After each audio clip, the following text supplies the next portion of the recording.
Señor Jesucristo. Sea por siempre bendito y alabado. Queridos hermanos, feliz Pascua de Resurrección.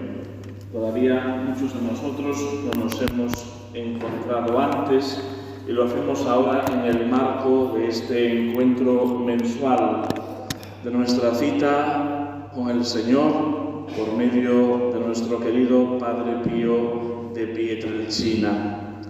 A menudo asociamos, sin duda, la imagen del Padre Pío con la pasión, con la muerte del Señor. Se dice del Padre Pío que fue un crucificado sin cruz, porque portó en sus manos, en su costado y en sus pies las llagas del Señor. Y sin embargo, la meta de la existencia del Padre Pío, como la de cada uno de nosotros, es la Pascua eterna, la resurrección gloriosa. Por lo tanto, encontramos en el Padre Pío esa figura contundente que nos ayuda a aprender en esta vida a alcanzar la meta eterna. Ahora todo es luminosidad, gozo, alegría. Pero sabemos que nuestra existencia en la tierra está marcada tantas veces por la prueba, por las dificultades, en definitiva, por la cruz. Y por eso, para alcanzar la luz, hemos de pasar antes por el trance de la cruz. El Padre Pío, sin duda, sigue siendo nuestro compañero de camino, pero también con él esperamos un día vernos resucitados en cuerpo y alma en el cielo, gozosos para siempre. Celebramos esta octava solemne del tiempo pascual. Es como ir saboreando cada día el acontecimiento de la resurrección del Señor. Como decía, estos días tiene sin duda un profundo sentido bautismal. Hoy la antífona del introito es toda una manifestación en labios del resucitado. Venid, benditos de mi Padre, a tomar parte de este banquete que Dios ha preparado desde toda la eternidad. Dios nuestro Señor quiere hacernos partícipes de ese banquete divino en el reino de los cielos, convivio sobrenatural de unos dones que no se agotarán jamás. Pero para eso nosotros tenemos que ser fieles al Señor. Tenemos que saber descubrir lo presente en medio de nosotros, con vistas de fe, con esa visión sobrenatural de las cosas, de la realidad. Porque recordemos que las palabras que preceden a esta frase del Señor en una de sus parábolas es: porque estuve hambriento y me disteis de comer, estuve sediento y me disteis de beber, desnudo y me vestisteis, enfermo y me visitasteis, en la cárcel y vinisteis a verme. ¿Cuándo hicimos todo esto, Señor? Cada vez que lo hicisteis con uno de estos, mis pequeños, conmigo lo hicisteis. Saber descubrir el rostro del Señor en los más necesitados, en los más vulnerables, no se hace desde una perspectiva materialista ni mundana, sino cuando realmente hemos sido capaces de descubrir la presencia del Señor en nuestra vida y Él mismo nos ilumina para que, movidos por la caridad hacia Dios y hacia el prójimo, sepamos descubrirlo también en los demás. Hemos escuchado este discurso del apóstol San Pedro, que nos trae el libro de los Hechos de los Apóstoles, ante aquellos que eran de su misma raza. Y pone de manifiesto que no había en el corazón de los apóstoles una inquina hacia aquellos que habían dado muerte al Señor, que incluso pretendían exterminar a esa facción del judaísmo que eran los seguidores de Jesús. Todo lo contrario. constatando que ellos dieron muerte al autor de la vida, se les hace una oferta de acoger la salvación de Dios mediante el arrepentimiento y la conversión. Nosotros hemos hablado mucho de esto durante la Santa Cuaresma, que es precisamente un tiempo fuerte de la Iglesia, un tiempo de conversión, donde todo nos está invitando continuamente a volver nuestra mirada a Dios, a darle la espalda a todo aquello que en nuestra vida es un estorbo, un obstáculo para acercarnos a Dios. Pero la conversión es una llamada que todavía continúa. Por eso esta invitación que hoy hace el apóstol también nos la hace a cada uno de nosotros, a arrepentirnos, a convertirnos, encontrando por medio de la Iglesia ese manantial de gracia y de misericordia que Dios nos da en los sacramentos.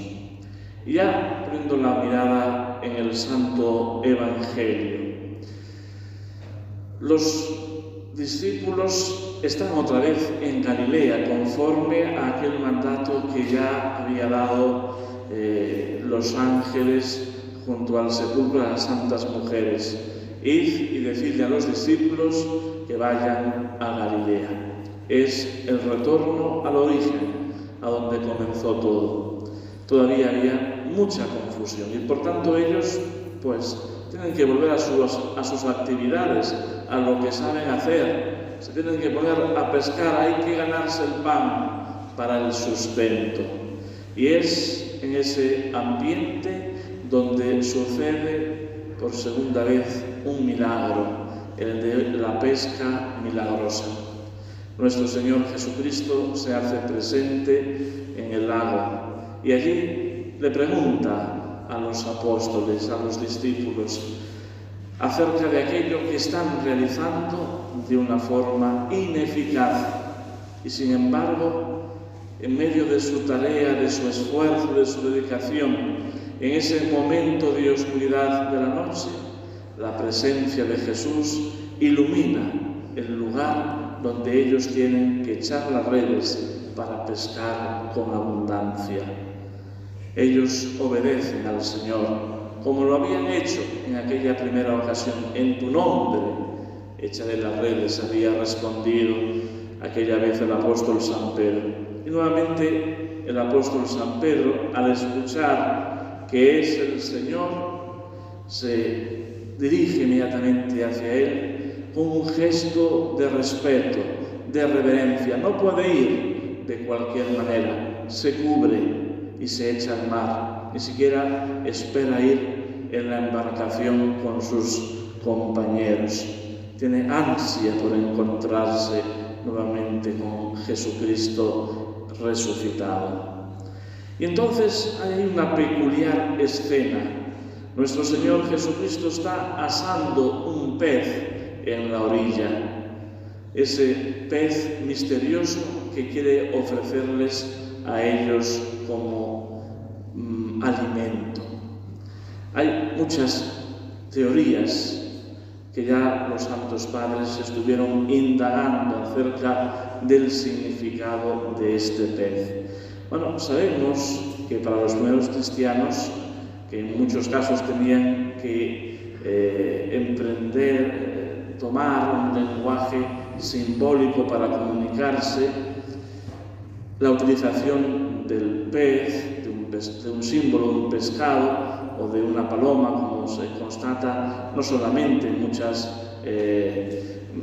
vestigios de esos primeros siglos en medio de las persecuciones, sino también en textos de padres antiguos como Clemente de Alejandría, tenía un significado especial. El pez representa a Jesús, porque en griego se dice ictis, y que es un acróstico, es decir, un resumen de las siglas que identifican a Jesucristo, nuestro Señor, como el Hijo de Dios y como el Salvador.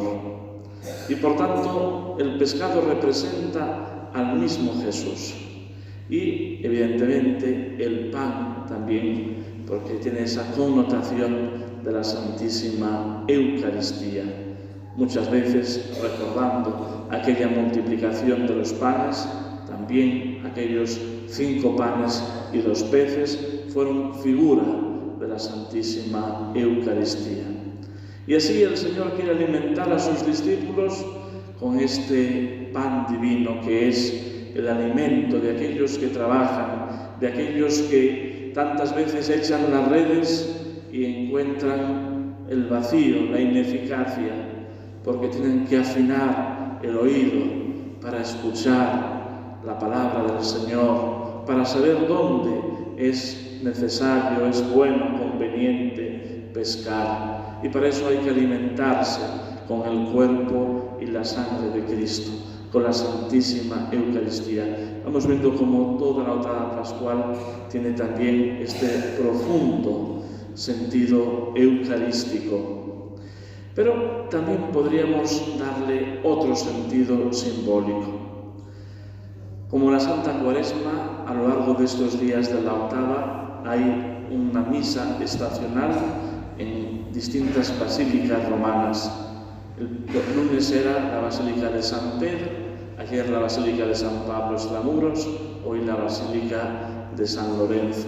Precisamente a la inversa de cómo comenzó la antecuaresma, la 70ª, en esos domingos consecutivos. Y nuevamente recordamos la figura de San Lorenzo, que si en aquel tiempo era el protector de los catecúmenos, de los que se preparaban para el bautismo, nuevamente aparece ahora como representante de los neófitos, de los que han recibido las aguas bautismales.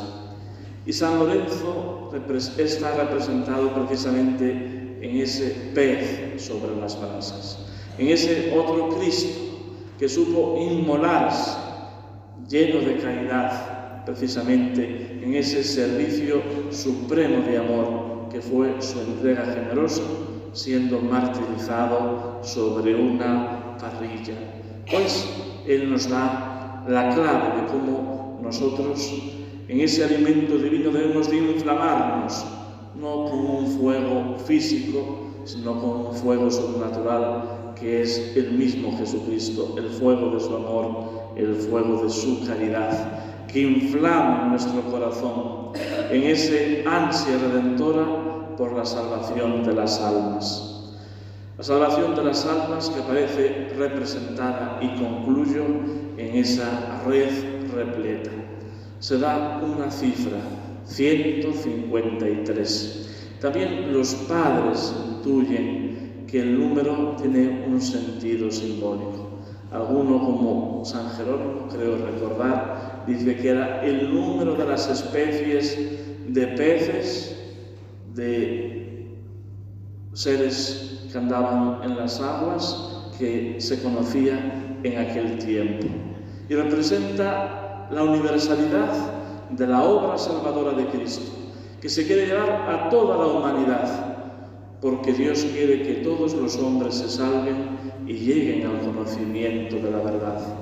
Esta salvación se ofrece nuevamente a todos los hombres. Sabemos que en el ejercicio de la propia libertad humana no todos se beneficiarán de ella, pero a nosotros nos toca hacer todo lo posible para que al echar las redes como pescadores de hombres a lo que nos ha llamado el Señor, seamos capaces de atraer muchos al Señor, muchos que sean llevados a la orilla después de otro mar que es la eternidad, a la presencia de Cristo, para que Él los reciba. En el nombre del Padre, y del Hijo, y del Espíritu Santo. Amén.